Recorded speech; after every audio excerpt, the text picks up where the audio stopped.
In the renewable energy community, the northwest quadrant of Iowa is affectionately called the Saudi Arabia of wind. Few places in America rival the combination of wind speed and frequency as the open plains and rolling hills of Iowa.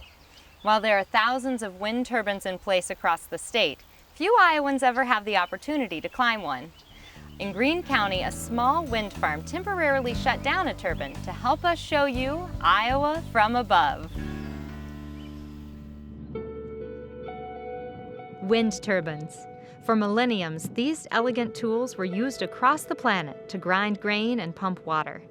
Today, they've become a ubiquitous staple of the Iowa landscape and a symbol of the state's potential for great power generation. Over the last 30 years, innovation in wind power production has pushed the once expensive technology east from its primary home in California to the untapped treasure trove of wind right here in Iowa. So it was about 1998 was the first utility-owned wind farm, and that was composed of 3 wind turbines by Algona, Iowa. And then in 1999, 250 megawatts of wind turbines were installed near Storm Lake, Iowa, and also near Clear Lake, Iowa. With thousands of turbines now scattered across the state, wind power generates more than 1/3 of Iowa's energy needs.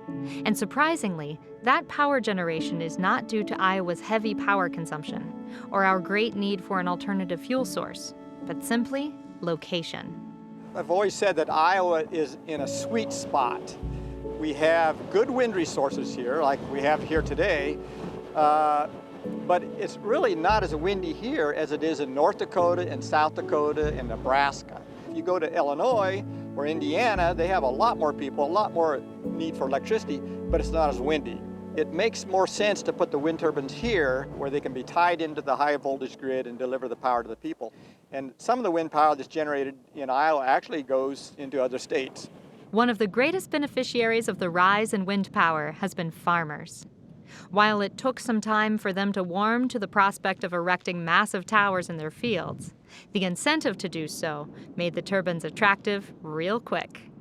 Well, we had mixed motions, and when they come with it, we met with a lawyer in Jefferson, and when you figure out the cost per acre that you're getting for it, it's a pretty nice check every year. On average, the wind turbines in Iowa, such as the one on Max's property, require between 1/3 and 1/2 of an acre to erect the tower and a car path for easy access. However, leasing the land was not an issue for Max, considering all the benefits the turbine provides. They're good for everything, along with the farmer getting paid. I think the less we can depend on other people and do our own supply of electricity, the better off we are. Including the Junction Hilltop Wind Farm, Greene County is home to nearly 30 wind turbines, with plans in the coming years to bump that number closer to 70. That may seem like a lot, but only a drop in the bucket compared to the nearly 4,000 turbines dotting the Iowa countryside.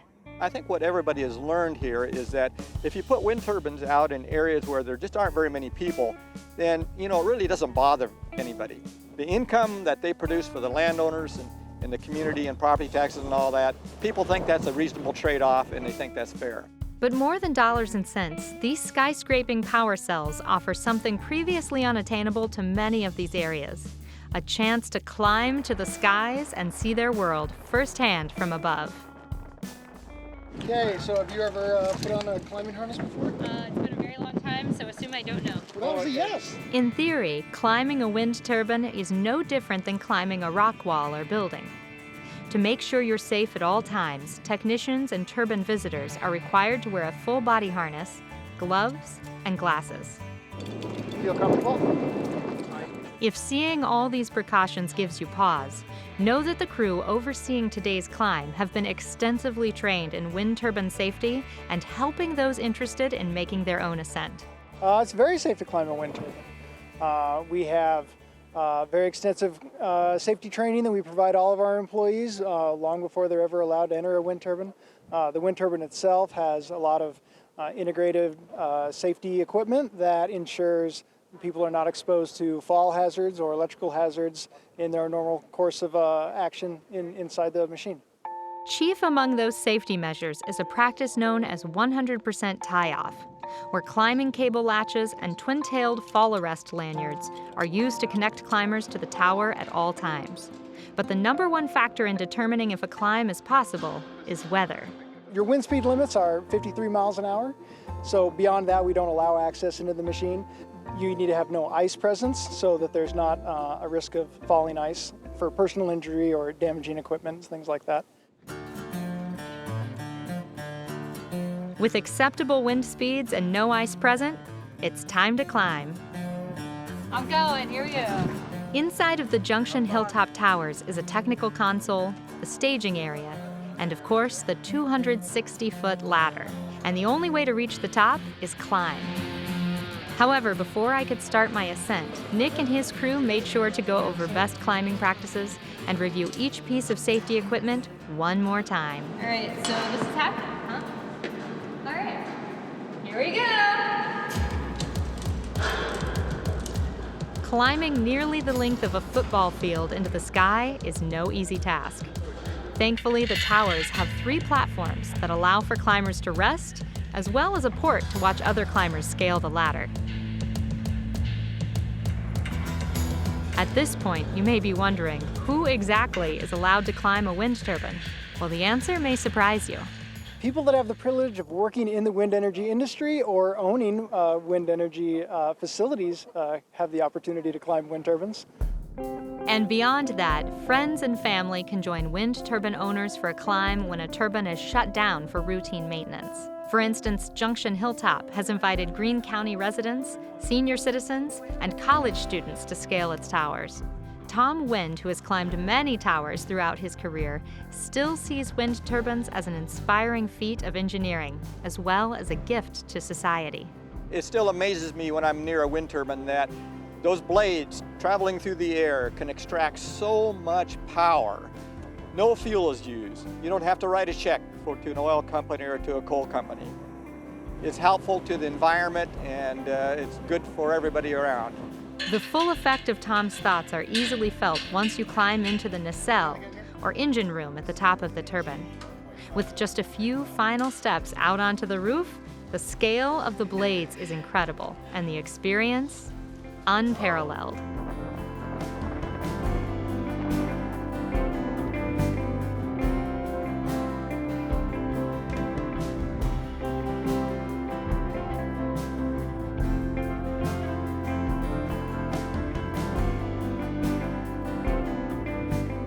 As breathtaking as it was, the wind had picked up by the time we reached the top, so the crew asked us not to stand up. However, if you luck into the right weather, with all the safety tie-offs available, you can literally stand on top of the world.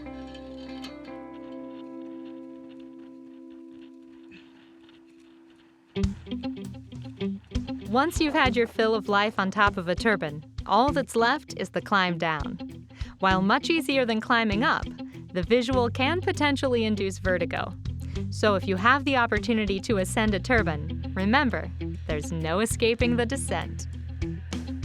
Everyone may not get the chance to climb all the way to the top and see out of a wind turbine, but hopefully this gives you a little bit of an idea of how incredible it is up there and all of the great renewable energy we have right here in Iowa.